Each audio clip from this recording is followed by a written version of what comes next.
26ত গৌৰীপুৰ সমষ্টিত কংগ্ৰেছৰ কোন হ'ব প্ৰাৰ্থী 26ত গৌৰীপুৰ সমষ্টিত নুৰুদ্দিন নে আব্দুছ সুবহান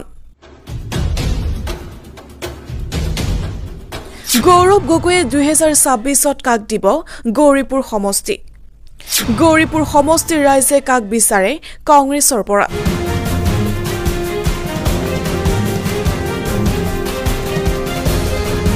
গৌৰীপুৰ সমষ্টিত কংগ্ৰেছৰ টিকটৰ দৌৰত আছে বহু কেইজন হাই প্ৰফাইল নেতা তাৰে ভিতৰত অন্যতম হৈছে নুৰুদ্দিন আহমেদ আপুনি গৌৰীপুৰ সমষ্টিত বিধায়ক হিচাপে কাক বিচাৰে জনাওক কমেন্টত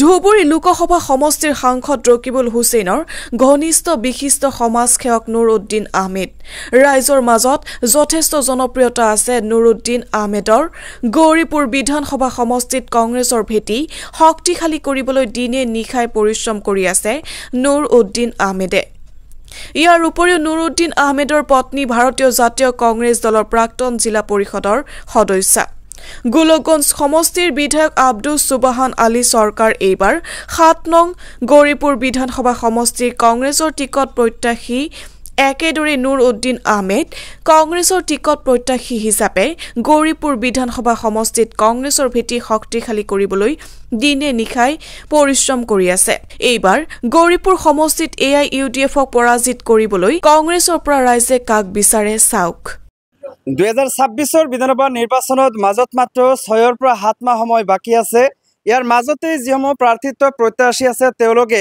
নিজৰ যিসমূহ কাম আছে ইতিমধ্যে আৰম্ভ কৰিছে মই বৰ্তমান উপস্থিত আছো ধুবুৰী জিলাৰ গৌৰীপুৰ 7 নং গৌৰীপুৰ বিধানসভা সমষ্টিৰ অন্তৰ্গত বালাজান তথা তামাৰহাট মোড় যিখন আছে এই বজাৰ দেখুৱাইছো দেখিবলৈ পাইছে এই বজাৰত মই উপস্থিত আছো চাহৰ দোকানত কিছুমান মানুহ আছে তেওঁলোকৰ পৰা জানিবলৈ চেষ্টা কৰিম যে এইবাৰ কংগ্ৰেছৰ যে টিকট আছে 7 নং গৌৰীপুৰ বিধানসভা সমষ্টিত কংগ্ৰেছৰ যে টিকট আছে সেই টিকট কোনজন প্ৰাৰ্থীক গলে আসলতে ভাল হ'ব বা ৰাইজে কোনজন প্ৰাৰ্থীক আসলতে বিচাৰে বিভিন্ন ধৰণৰ দেখিবলৈ পাইছে তেওঁলোকে ইয়াতে আছে তেওঁলোকৰ পৰা আসলতে কিছু কথা জানিবলৈ চেষ্টা কৰিম এজন মুৰব্বী মানুহ আছে তেওঁৰ ওচৰত আহিছো আপোনাৰ ওচৰত আহিছো গৌৰীপুৰ বিধানসভা সমষ্টি এটো হল 7 নং গৌৰীপুৰ বিধানসভা সমষ্টি আপোনালোকে এইবাৰ যেটো জানে যে কংগ্ৰেছৰ টিকটৰ পৰা বহুত কেজন প্ৰাৰ্থিত্ব প্ৰত্যাশী আছে কাক দিলে ভাল হ'ব আপোনালোকৰ এটো বহুত মানে দেখাত ভাল লাগবে আমাক মানে যাতে ৰাইজক দন চলাব পাৰে হেতে আমাক ভাল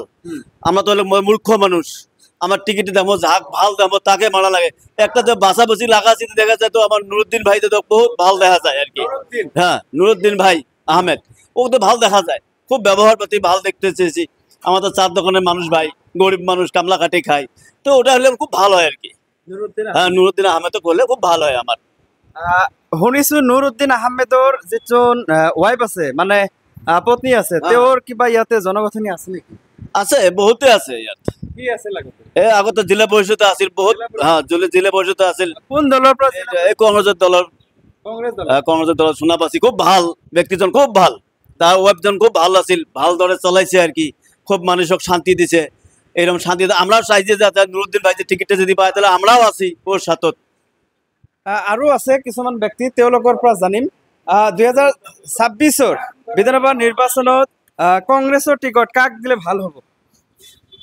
কাক দিলে ভাল হ'ব হয় নুরুদ্দিন ভাই দিলে ভালো হবে নুরুদ্দিন ভাই হ্যাঁ নুরুদ্দিন ভাই মানুহজন কেনেকুৱা না খুব ভাল মানুষ আপোনাৰ ওচৰত আহিছো 26 কংগ্ৰেছৰ যে টিকট আছে বিধানসভা নিৰ্বাচনৰ কাক টিকট দিলে ভাল হ'ব নুৰুদ্দিন আহমেদ ভাই নুৰুদ্দিন আহমেদ গোটেই কেইজন মানুহ আছে আপোনাৰ ওচৰত আহিছো কাক টিকট দিলে ভালো নুরুদ্দিন সবকে দিলে ভালো লাগে আমাদের নুরুদ্দিন হ্যাঁ তেও কি কারণে ভালো হবে বলে আমাদের আগে যে রাজ্যে যে ভালোবাসে সবাই ভালোবাসে ওই যে ভাল পায় আজ যে ভাল পায় মানুষজন কেনেকুৱা খুব ভাল কাক টিকট দিলে আসলে ভালো হবে বলে ভাবে নুরুদ্দিন ভাইকে দেন নুরুদ্দিন ভাই হ্যাঁ আবার মই তো টিকট দিব নোৱাৰিম টিকট দিব প্ৰদেশ কংগ্ৰেসৰ যিসকল বিষয়ববী আছে বা গৌৰৱ গগৈ আছে তেওঁলোকে দিব আপোনালোকে কাক বিচাৰে হেতু আমৰা নুৰুদ্দিন ভাইকে নুৰুদ্দিন হ্যাঁ হ্যাঁ আপোনাৰ ওচৰত আহিব বিচাৰিছো আসলতে আপোনালোকৰ যিখন সমষ্টি আছে 7 নং গৌৰীপুৰ বিধানসভা সমষ্টি ইয়াতে বিভিন্ন বাগা বাগা নেতা আছে টিকটৰ প্ৰত্যাশীৰ কাৰণে আপোনালোকে কাক বিচাৰে নুৰুদ্দিন আহমেদ নুৰুদ্দিন আহমেদ আহমেদ আপোনাৰ ওচৰত আহিছো কাক বিচাৰে নুৰুদ্দিন আহমেদকে দেওয়া ভালো হবে। নুৰুদ্দিন আহমেদ। কুমাৰহাট অঞ্চলৰ কিছু কিছু ৰাইজৰ কথা জানিলোঁ। এতিয়া আছোঁ প্ৰতাপগঞ্জ। আপোনালোকে দেখিবলৈ পাইছে এয়া হৈছে প্ৰতাপগঞ্জ আৰু প্ৰতাপগঞ্জত আছোঁ। প্ৰতাপগঞ্জত দেখিবলৈ পাইছে কিছু লোক ইয়াতে আছে। তেওঁলোকৰ পৰাও জানিম যে আচলতে 2026 বিধানসভা নিৰ্বাচনত কংগ্ৰেছৰ পৰা তেওঁলোকে কাক বিচাৰে। পোনপটীয়াকৈ কিছুমান ৰাইজ আছে, আপোনাৰ ওচৰত আহিছোঁ। কংগ্ৰেছৰ টিকটৰ কাৰণে বহুত কেইজন প্ৰাৰ্থিত্ব প্ৰত্যাশী আছে, আপোনালোকে কাক বিচাৰে এইবাৰ কংগ্ৰেছৰ? নুৰুদ্দিন সাৰালে ভাল হয়। হ্যাঁ, নুৰুদ্দিন সাৰালে ভাল হয়। নুৰুদ্দিন। নুৰুদ্দিনক কিয় বিচাৰে আপোনালোকে? ভাল লাগিছে নুৰুদ্দিনক। নুৰুদ্দিনক ভাল লাগিছে। মানুহৰ মাজত আহে নে নাই? আহে আহে আহে। আহে আহে। ৰাইজৰ কাষত নুৰুদ্দিন আহমেদ আহে কাৰণে তেওঁলোকে আচলতে বিচাৰে। আৰু আছে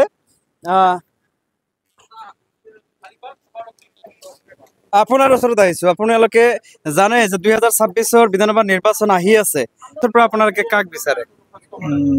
মই ভাবোঁ যে এইবাৰ নুৰুদ্দিন আলী আহমদক দিলে গৰিবৰ সমষ্টি মানে কংগ্ৰেছৰ বিধায়ক হৈ আহিব চিয়ৰ। শক্তিশালী হ'ব বুলি ভাবে? শক্তিশালী হ'ব, কাৰণ আমাৰ ইয়াত প্ৰত্যেকবাৰে গৰিবৰ সমষ্টিত ইউডিএফৰ মিজানুৰ ৰহমানে জিকি আহিছে আৰু তাই বহুত ষ্ট্ৰং। এইকাৰণে যদি নুৰুদ্দিন আলী আহমদক দিয়ে টিকেটটো, তেনেহ'লে মই ভাবোঁ যে এইটোৱে শক্তিশালী হ'ব। শক্তিশালী হ'ব। ভাল মন্তব্য কৰিছে তেওঁ। চাচা, আপোনাৰ ওচৰত আহিছোঁ। যিহেতু জানেই যে 2026 বিধানসভা নিৰ্বাচন আহি আছে, কংগ্ৰেছৰ টিকট কাক দিলে ভাল হ'ব বুলি ভাবে? কংগ্রেসের টিকিট নুরুদ্দিন সরকার দেওয়া ভাল, কিন্তু সমান যদি টিকিট পায় 150 ভোটও পাওয়ার নয়। সুবাহান যদি টিকট পায় 150 ভোট। 150 ভোটও পাওয়ার নয়। সুবাহান কোন? এই আমার এমএলএ হয়ে আছে তো। গোলকগঞ্জ সমষ্টিৰ। হ্যাঁ, তেওঁ গৌৰীপুৰত খেলিব নেকি? গৰিবৰ খেলি আছে, গৰিবৰ পড়েছে। গৌৰীপুৰত পৰিছে। হ্যাঁ, এইবাৰ কি কয় গোলকগঞ্জ সমষ্টি তেওঁ এৰি দিব? এড়ি দিব। ৰিজাৰ্ভ পৰিছে নেকি? না না, নাজানো সেটু, কিন্তু আমাৰ আপুনি হয়ে আছে আচলতে নুৰুদ্দিন। নুৰুদ্দিনক। নুৰুদ্দিনক আপুনি বিচাৰে? হা, আৰু কিছু আছে আপোনাৰ ওচৰত আহিব। আপোনাৰ ওচৰত আহিব বিচাৰিছোঁ। এইবাৰ যিহেতু জানেই 26 বিধানসভা নিৰ্বাচন আহি আছে, গৌৰীপুৰ বিধানসভা সমষ্টিত কংগ্ৰেছৰ টিকট কাক দিলে বুলি ভাল হ'ব বুলি ভাবে? মইতো ভাবো নুরুদ্দিন আহমেদক দিলে ভাল হ'ব। নুরুদ্দিন আহমেদক দিলে ভাল হ'ব। হয়, বহুত কেইজন কি কয় আছে, তাৰ মাজত গোলকগঞ্জ সমষ্টিৰ বিধায়ক সুবাহান আছে, মুস্তাফিজুৰ ৰহমান আছে, আৰু বহুত কেইজন আছে। কি কাৰণে আপুনি কি কয় নুৰুদ্দিনক দিলে ভাল হ'ব বুলি ভাবে? মই এইটোৱে ভাবো যে সবান যে আমাৰ গোলগঞ্জ সমষ্টিৰ এমএলএ আছে বৰ্তমানলৈকে, তেওঁৰ যিটো পঞ্চায়ত যিখিনি ঠাইত বসবাস কৰে, এই পঞ্চায়তৰ ৱাৰ্ড মেম্বাৰ তাৰ সভাপতিটো জিকিব নোৱাৰিলে। সেইকাৰণে চেঞ্জ হ'ব লাগে। চেঞ্জ হ'ব লাগে। তাৰ বিজেপি চাবৰ লৈ তেওঁ পঞ্চায়ত গঠন হ'ল। তাতে যিখিনি ঠাইত বসবাস কৰে সেইখিনি ঠাই যদি ভালদৰে ৰাখিব নোৱাৰে, ইমান দূৰ সমষ্টি কেনেকৈ ভাল কৰি ৰাখিব তেওঁ? সেইকাৰণে আপোনালোকে বিকল্প বিচাৰে? হয়, বিকল্প বিচাৰো। আৰু সবানক যদি টিকিট দিয়ে হাইকমাণ্ডে, এতিয়াতো গৰিবুৰ সমষ্টিটো আমাৰ ইউডিএফৰ দখলত আছে, যদি সবানক টিকিট দিয়ে তেনেহ'লে নিশ্চয় আকৌ ইউডিএফৰ দখলত যাব। এই কাৰণত মই বিচাৰিছোঁ যে আমাৰ গৰিবুৰ সমষ্টিটোত নতুনকৈ কংগ্ৰেছৰ দখলত আহিব লাগে।